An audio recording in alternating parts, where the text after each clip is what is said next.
Hey, how's it hanging, everyone? MMA Rituals reporting in, and today I'm hitting you with my predictions for UFC Fight Night, Oliveira versus Gamrot. I cannot wait for this card. It's tomorrow night. Charles Oliveira has been, and will always be one of my favorite fighters, a living legend. I nearly worship the man, and I cannot wait.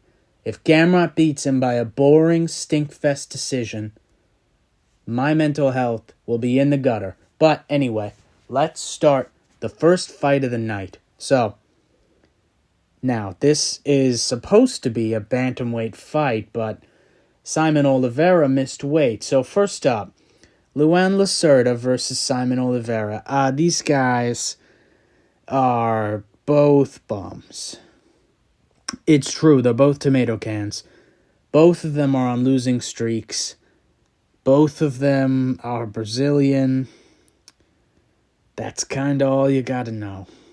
I'm going with Luan Lacerda. He's kind of a grappler, can't really strike, but he's been out-grappled before. Simon Oliveira's coming out of a knockout loss against David Martinez. Not a good look. Not a good look at all. Listen, neither one of these guys is a spring chicken. I think they're both probably going to get cut if they lose, but it should be entertaining at least. Can look forward to that. So, anyway, that's enough of that one. Next fight, Julia Balastri versus Karolina Kowalkiewicz. I'll go with Julia. All right, next fight up the card. Here we go. Here's something big. All right, flyweight division. This is the best division in the UFC. Might be a hot take. I don't think so. Lucas Hocha versus Stuart Little. Now, Stuart Little, he's coming off of an injury. Okay, he was supposed to fight future UFC Hall of Famer Ray Saruya, one of the absolute greatest fighters of all time. Save that for another video. But got injured, had to pull out of that fight, saved his life, if you ask me. I mean, Saruya would have done horrible, horrible things to that man.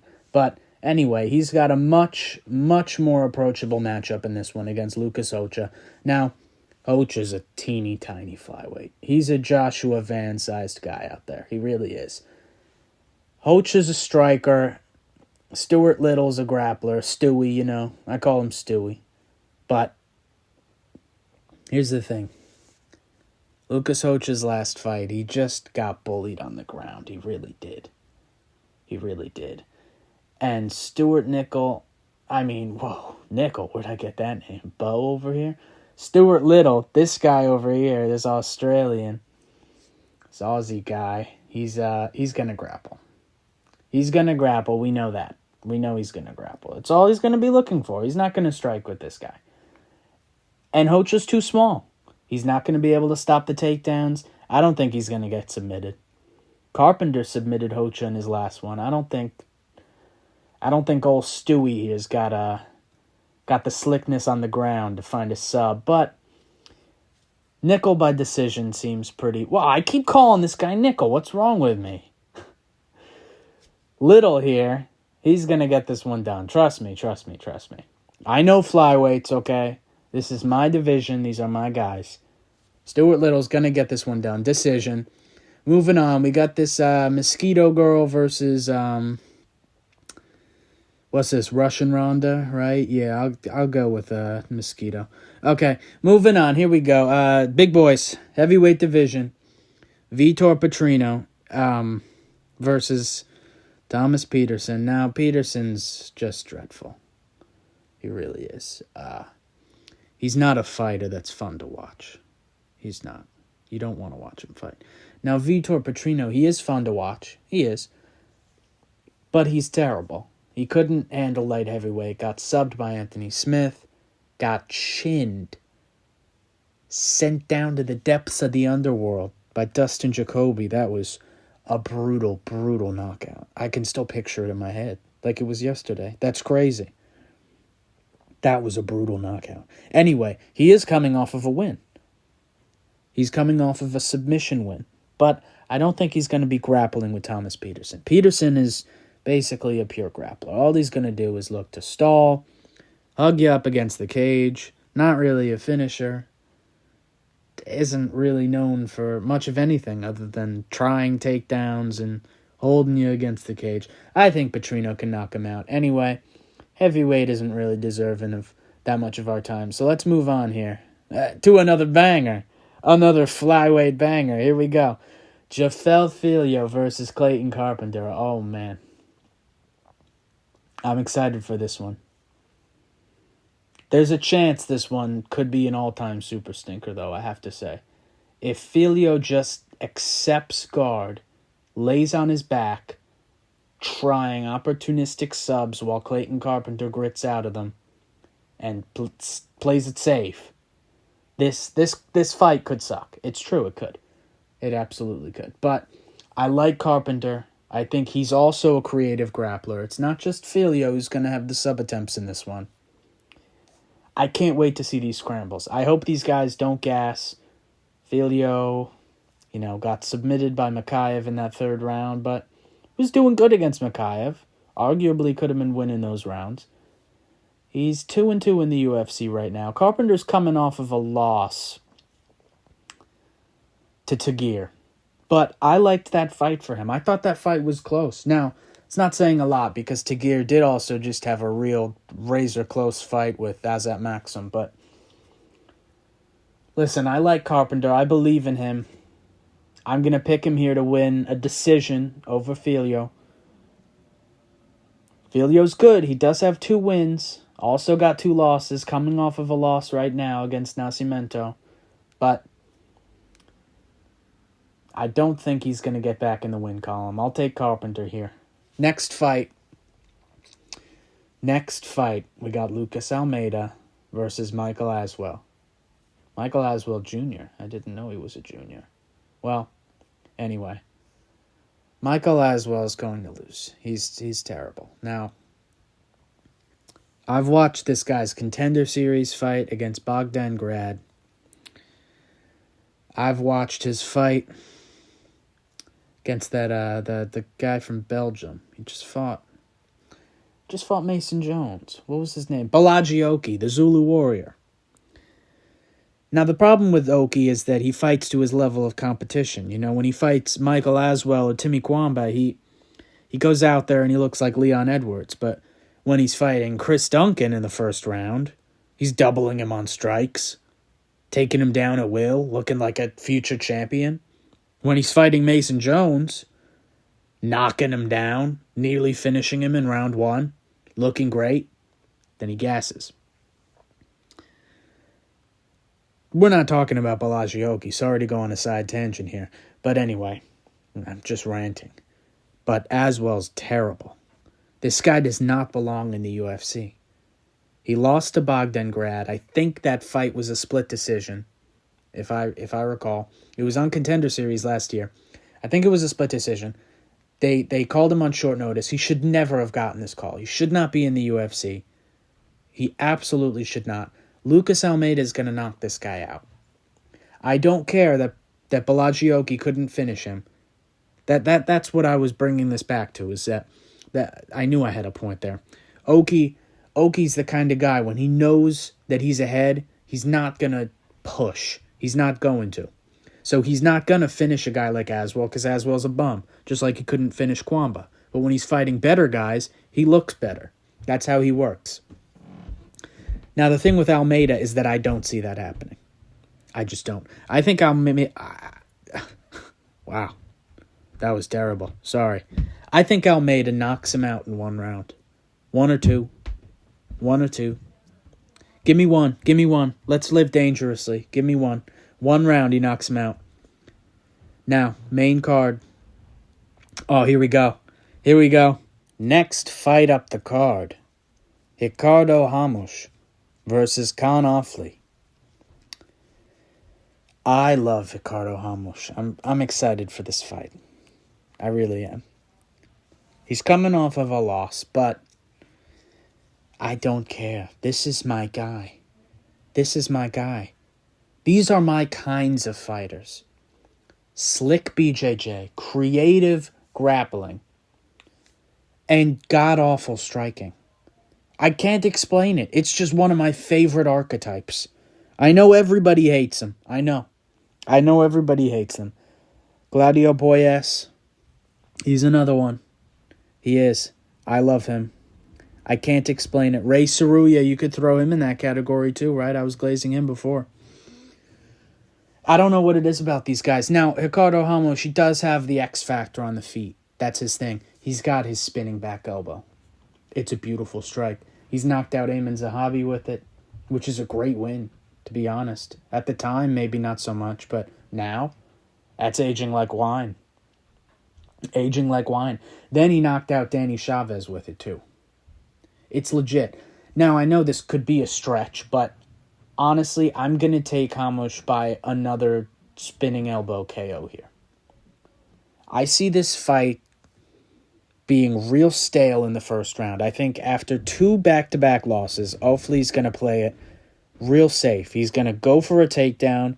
Ramos will be on his back, looking for maybe a triangle, maybe a guillotine, maybe something like that. Right. Ofli will be landing his little pitter-pats on the ground. Nothing crazy. Nothing big. And then in the second round, I can see at the start of it, Ofli goes in for that takedown. Maybe he's a little slow. The blood's built up in his muscles. He's not as explosive. Ramos times him with that elbow. Flattens him. Flattens him out cold. Marin Santos did it in the second round too. I don't think it's crazy. Another Brazilian doing the same thing in Brazil. Ricardo Ramos, he needs this statement. He needs a statement, okay? He's lost 3 out of his last 4. Coming off of a loss, he really needs this bounce back. And his one win, people think he lost. I don't. Maybe I'm biased. I love the guy. But I don't think he lost against Josh Kulabau. Well, Josh Kulabau is also a bum, but regardless, I'm taking Ramos here. I don't believe in Con Ofli. I don't think he's ever belonged here. I watched his fights on The Ultimate Fighter. I never thought he was anything special. Moving on up the card. Next fight. We got more big boys. We got more of them. Jonata Diniz versus Mario Pinto. These guys, all right. Diniz, hideous, isn't he? He looks like a monster. People say Marvin Vettori looks like an orc. Look at this guy. This guy looks like an orc. Okay, he looks like Borg from The Hobbit. The one with all the metal scraps all over his face. His head split in half down the middle. Looks like that guy. Anyway, I think Pinto's probably going to knock him out. But do I? It's heavyweight. It's a coin flip. Listen, just because he's undefeated, I'm kind of letting that take over my mind right now. But is he better than a glory kickboxer? That's the thing. He's a glory kickboxer, sure, but he's still a heavyweight. These guys are heavyweights. There isn't any technical striking. The champion literally just has a good chin and he's quick. That's it. And he's beating all these guys. He's destroying everybody in a minute. Not even 3 or 4. He doesn't need a feeling out process. That's just how heavyweight is. I may not like that. I might have a bias against that kind of fight, but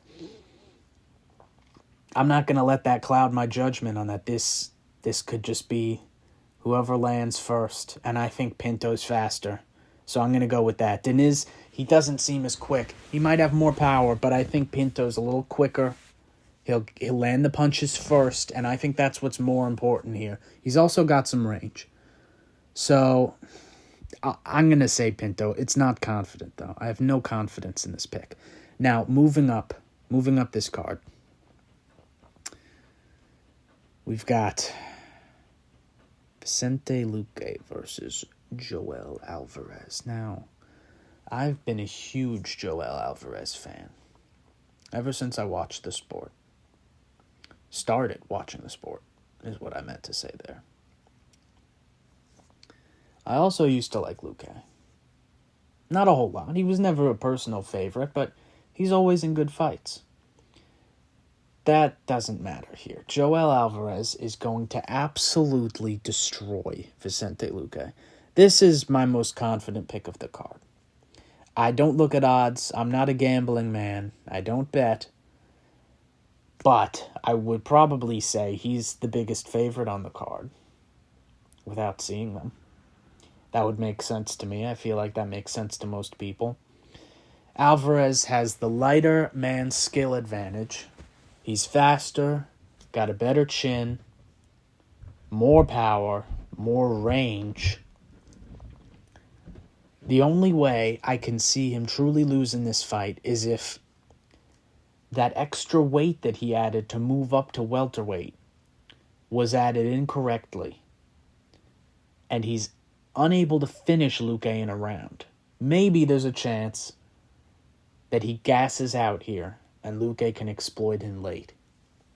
But I really see that as being incredibly unlikely. I think Alvarez sleeps him in a round. I think he does. 1 round. Knockout in round 1. Now that I'm looking at this card, I'm picking a lot of knockouts. This is a 4-fight knockout streak that I'm calling. Yeah, well, going to this next fight. Co-main event here.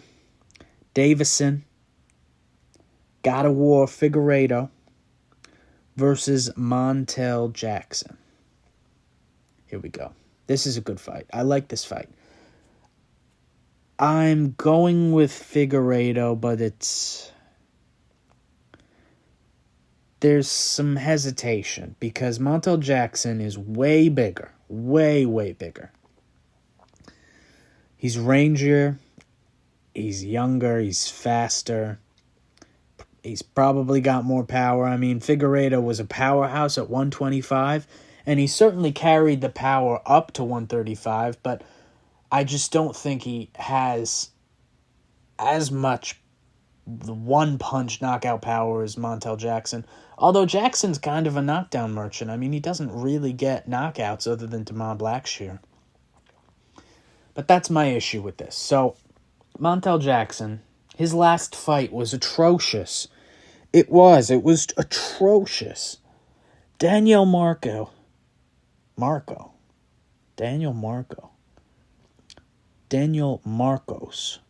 That's the guy's name, right? Peru? He's from Peru. Daniel Marcos. I'm almost certain it's Daniel Marcos. Yeah. He was undefeated. Daniel Marcos. He fought Montel Jackson. And that fight was terrible. It was a bad look, and I really didn't rate Daniel Marcos going into that one. I didn't rate him going into that one. I really didn't. And that's a problem because Figueiredo, he's old. I don't think he's done yet. I don't think he's done yet. And he's in...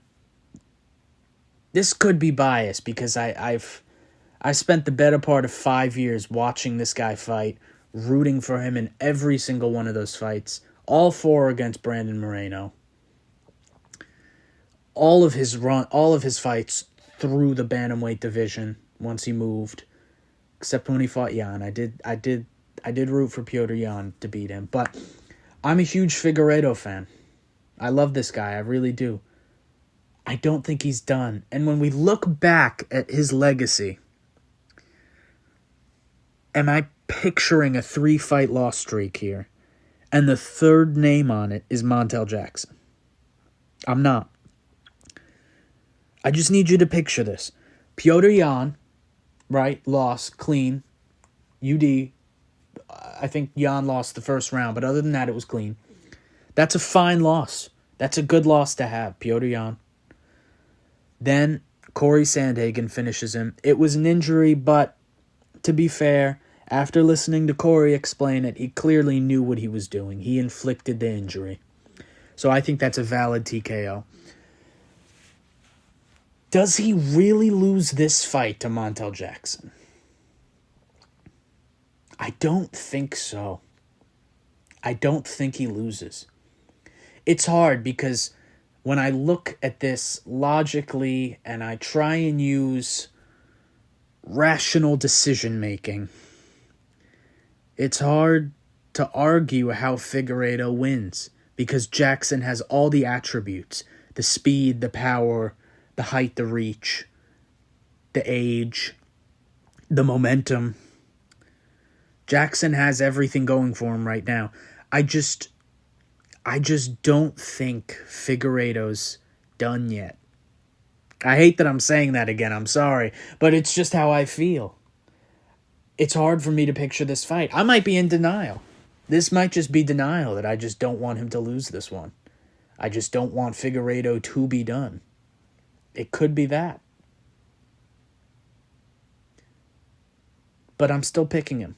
I'm going to pick him by guillotine. That's what I'm going to go for. That's my cope here. I'm going to say Montel Jackson shoots a takedown in the first round after seeing Sandhagen's last performance and how Sandhagen had success with him on the ground. I know Figueiredo was rolling for legs a lot. That doesn't matter. I think Jackson is going to shoot in round one.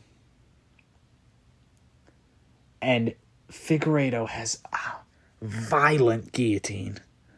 A violent guillotine. He got Tim Elliott with it. He got Alex Perez with it. I like Figueiredo by guillotine here. I think this is cope. I think this is a cope pick. I just don't want Figueiredo to lose this one and be out of important big fights, because if he loses to Montel Jackson, he is. Who's he fighting next after this one? Does he fight again? I don't know. This might be a cope pick. I don't care. I'm sticking with it. Figueiredo by guillotine, round one. Okay, next fight on the card. Main event. Here we go. Dear God. Charles Oliveira versus Mateusz Gamrot. The pick is Charles Oliveira. It is. It's not going to be anything else. It's going to be early as well. I think I've predicted a finish for every single fight on this main card. That seems unrealistic, but don't know. I can see it in my head. Anyway, Charles Oliveira. I think he's going to have a hard time against Gamrot in the first minute and a half. I think Gamrot's going to shoot off the bell. Hamzat Chimaev style almost. That's what I'm thinking here. And I think he's going to do that because he knows that this fight, well, he knows obviously it's not on ideal circumstances for him. He hasn't had a full camp. He's had how many? 3, 4 plane rides across from Poland to United States, from the United States to Brazil.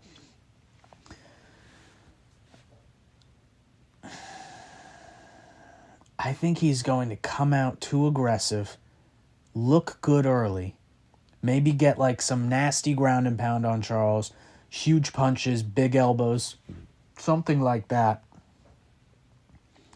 Cut Charles open. Charles will be looking for maybe an arm bar off of his back. Then scrambles up on the feet. I think Gamrot's a victim.